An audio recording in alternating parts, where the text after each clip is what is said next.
High, আমি Priyanka's cooking passion চ্যানেলে আপনাদের সবাইকে স্বাগত।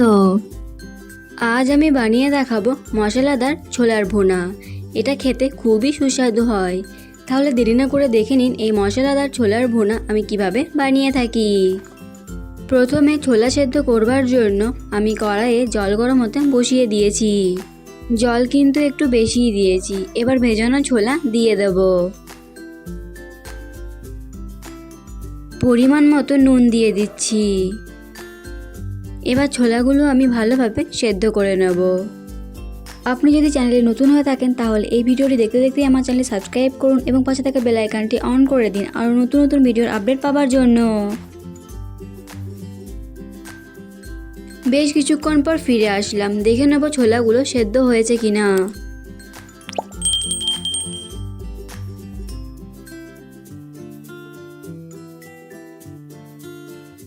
এখন এই সেদ্ধ করা ছোলাগুলো নামিয়ে নেব একটা ছিদ্র থাকা পাত্রে। এরপর কড়াই গরম করে তেল দেব। তেল গরম হলে দিয়ে দিচ্ছি সামান্য গোটা জিরে। এবার এই গোটা জিরেটা একটু ভেজে নেব।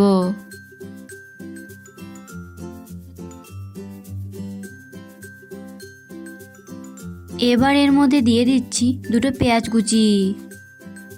পেঁয়াজ আমি ভালোভাবে ভেজে নেব।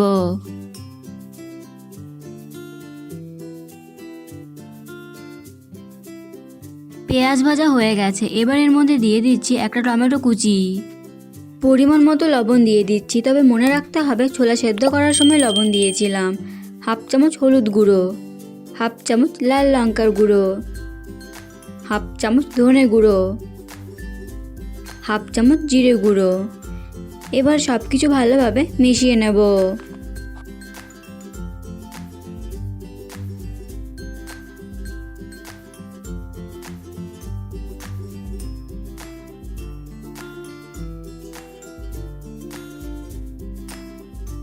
সব কিছু ভালোভাবে মিশিয়ে নিয়েছি। এবার এর মধ্যে দিয়ে দিচ্ছি এক চামচ আদা রসুন বাটা। আবার সব উপকরণগুলো ভালোভাবে ভেজে নেব যতক্ষণ না আদা রসুনের কাঁচা গন্ধ চলে যায়।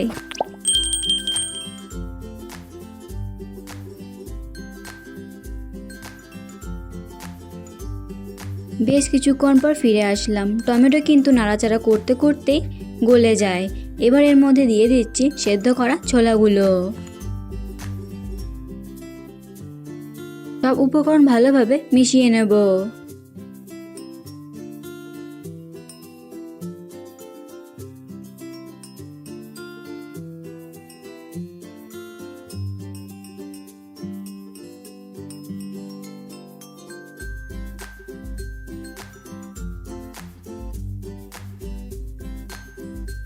নামানোর আগে দেব এক চামচ আমচুর পাউডার, তবে আপনারা চাইলে লেবুর রসও দিতে পারেন।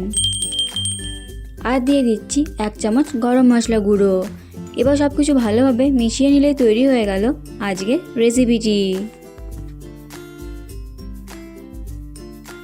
এই রেসিপিটি আপনাদের কেমন লাগলো অবশ্যই কমেন্ট করে জানাবেন। ভালো লেগে থাকলে লাইক এবং শেয়ার করবেন। আজ এই পর্যন্তই।